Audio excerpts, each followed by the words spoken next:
दादा गेल्यानंतर काहींची एक चांडाळ चौकडी कार्यरत झाली अशी टीका विकास लमांडेंनी केली आहे। काल सुनेत्रा पवारांना पत्रकार परिषदेमध्ये या चांडाळ चौकडीनं बोलायलाही संधी दिली नाही अशी टीकाही विकास लमांडेंनी केली आहे। अजितदादांच्या कुटुंबियांची हेळसांड होत असल्याचा आरोप शरद पवारांच्या राष्ट्रवादीकडून करण्यात आलाय। विकास लमांडेंनी प्रफुल्ल पटेल, सुनील तटकरे आणि धनंजय मुंडे यांची नावं घेत त्यांना चांडाळ चौकडीचं नाव दिलंय।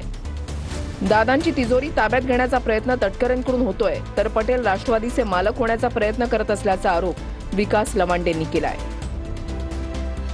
सुनील तटकरे त्या ठिकाणी दादांची तिजोरी कशी हडप करता येईल त्याच्या कामाला लागलेले आहेत। प्रफुल्ल पटेल पक्षाचा मालक कसं बनता येईल या कामात लागलेले आहेत। या सर्वांना विनंती आहे, दादांच्या घातपाताची चौकशी होत असताना तुम्ही जर काही निदान मदत करत नसाल, निदान अडथळे तरी करू नका। राष्ट्रीय अध्यक्षपदी निवड झाल्यानंतर उपमुख्यमंत्री सुनेत्रा पवारांना पत्रकार परिषदेमध्ये सुद्धा बोलण्याची संधी या चांडाळ चौकडीनं दिली नसल्याची टीकाही विकास लमांडेंनी केली आहे। सुनेत्रा वहिनी पवार यांची राष्ट्रीय अध्यक्षपदी पक्षाच्या निवड झाली, त्या निवडीनंतर पत्रकार परिषदेमध्ये सुद्धा त्यांना बोलायला संधी या चांडाळ चौकडीने दिली नाही।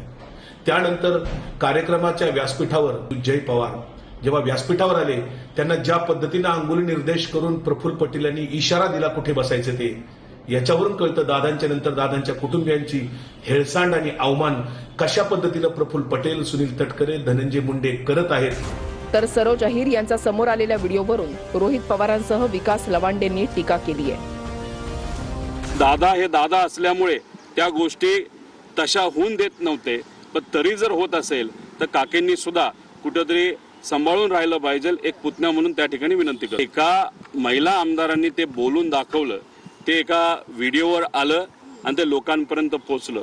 याच्यावरनं समजून घ्या की एखाद्या नेत्याला जर आमदारांपासूनच लांब काही लोक ठेवत असतील, ते 4 लोक ठेवत असतील, तर मग बाकीच्यांचं काय। आमदार सरोज अहिर असं म्हणाल्या की आम्हाला दादांच्या जवळ तुम्ही कधी जाऊ दिलं नाही, आता किमान वहिनीच्या जवळ तरी जाऊ द्या। ही जी काय आर्त विनवणी त्या आमदार करत होत्या आणि ते सगळं रेकॉर्ड झालं, हे फार गंभीर आहे। त्यांना बोलू दिलं जात नाही किंवा हे सांगितलं जात नाही। ज्या वेळेला त्या बोलायला लागतील त्यावेळेला सगळ्यांनाच ऐकायला सुद्धा मिळेल।